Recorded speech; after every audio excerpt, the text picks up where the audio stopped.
جنگل پور کے جنگل میں ایک چھوٹی سی جانوروں کی بستی تھی جہاں پر سبھی جانور ایک دوسرے کے ساتھ پرسکون طریقے سے رہتے تھے۔ دوسری طرف ایک بہت ہی ظالم بھیڑیا رہتا تھا۔ میں جنگل میں سب سے خطرناک جانور ہوں اور سب مجھ سے ڈرتے ہیں، کوئی میرے آگے نہیں آتا۔ بھیڑیا اتنا خطرناک تھا کہ جس جانور کو دیکھتا اس پر حملہ کر دیتا۔ بیچارے معصوم جانور اس کی ہوس کا شکار ہو جاتے اور اپنی جان سے ہاتھ دھو بیٹھتے۔ اس نے اپنی اتنی دہشت پھیلائی ہوئی تھی کہ سبھی جانور خوف زدہ رہتے تھے۔ دوسری طرف ایک چھوٹا سا خرگوش کا پریوار تھا۔ خرگوش اپنے بچوں اور بیوی سے بہت پیار کرتا تھا۔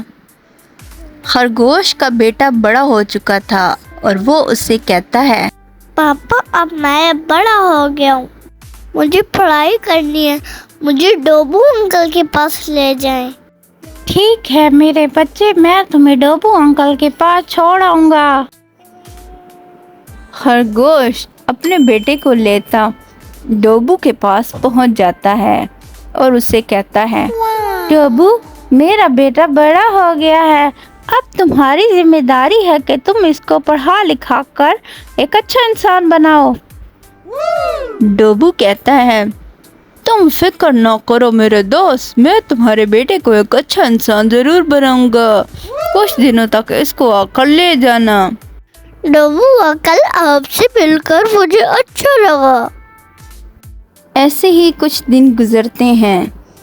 ظالم بھیڑیا تاک لگائے بیٹھا ہوتا ہے۔ معصوم خرگوش کا خاندان بڑی خوشی خوشی باہر کھیل رہے ہوتے ہیں۔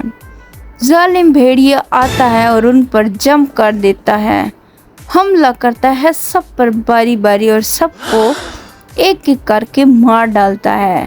ہر طرف خون ہی خون پڑا ہوتا ہے۔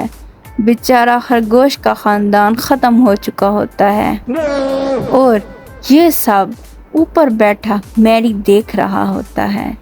اس سے یہ منظر برداشت نہیں ہوتا کہ بھیڑیے نے کس طرح ظلم سے اس کے پریوار کو مار ڈالا۔ ارے ظالم بھیڑیا، کیسے بے دردی سے مار ڈالا خرگوش کے خاندان کو، اب اس کا انصاف قدرت ہی لے گی۔ بہت ظالم ہو تم، تمہارا یہ ظلم زیادہ دیر تک نہیں چلے گا۔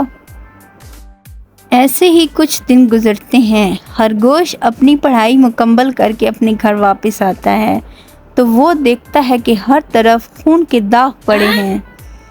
بھیڑیا جو اس کے خاندان کو مار چکا ہوتا ہے، میری آتا ہے اور اس کو بتاتا ہے کہ بھیڑیے نے کس طرح بے دردی سے تمہارے خاندان کو ختم کیا۔ یہ کیسے ہو گیا؟ میں اپنے ماما پاپا کے ساتھ نہیں رہ سکتا، اب میں اکیلا کیسے رہوں گا؟ آپ ہی بتاؤ میرے دوست، تم فکر نہ کرو، تمہارا انصاف قدرت لے گی اور اس کا یہ ظلم ضرور اس کے سامنے ایک دن آئے گا۔ ایسے ہی کچھ دن گزرتے ہیں۔ بہت تیز بارش شروع ہو جاتی ہے۔ ہر طرف بادل گرج رہے ہوتے ہیں اور بارش تیزی سے آ رہی ہوتی ہے، لیکن اس سے بھیڑیے کو کوئی فرق نہیں پڑتا۔